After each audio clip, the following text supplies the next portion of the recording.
Days, we work afternoons, we work nights. Everybody got kind of worried about the spies. Look at her. She was among the first women ever to work for the FBI, breaking down barriers for generations to come. And tonight she is reflecting on the intrigue that makes her a true pioneer. Intrigue that includes helping to track down Nazi spies during World War II. How cool is this? 7 Action News reporter Simon Chiquette joins us live with the story of a trailblazer. Simon?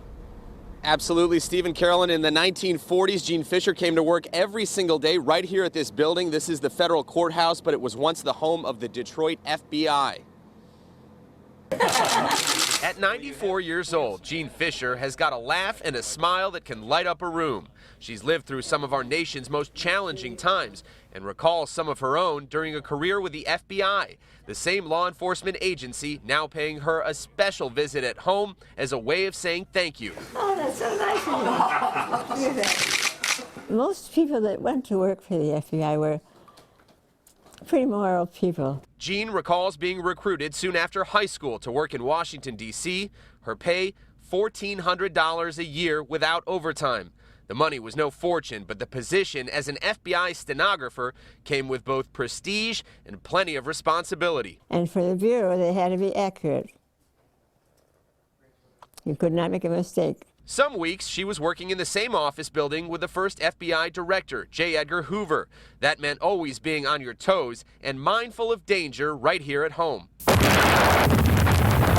The year was 1941, and the safety of the American people was the top priority for the FBI, not unlike today. We were attacked, because I remember being in a taxi and going to a movie. And wherever we were, we went straight to work. The hours were long, the cases critical to our country's national security. We work days, we work afternoons, we work nights. Everybody got kind of worried about the spies. On one occasion, Jean was just a few feet away from men arrested after spying for the Nazis. They had been living in the United States and using fake identities. I just saw them walking through the office, and I saw what they looked like. Nazis. Nazi. Jean returned to Detroit after 2 years in D.C. to work closer to home and start a family. Her job transfer to the Detroit field office, a chance to continue her important work. Today, she has this advice for anyone starting a new career at the FBI. I would say stick with the FBI, keep your head up high, and be a moral person, and you'll do all right. During this recent visit, the head of the Detroit field office also sharing his own thoughts about a growing number of women now in numerous agent roles as well as civilian positions. There are literally scores of roles in the FBI today for women: intelligence analysts, evidence technicians, photographers. I can see a day someday when a woman is our deputy director or even a director. As a pioneer among the very first women to join the FBI, Jean says she would do it all over in a heartbeat. Maybe, just maybe, changing one thing. I'd fool around a little bit more.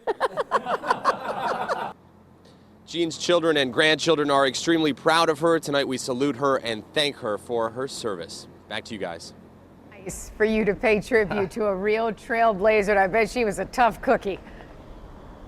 Yeah, absolutely, and sweet as can be in person. All right, thank you. The real life Dana Scully. How cool is that? All right, 7 First Alert.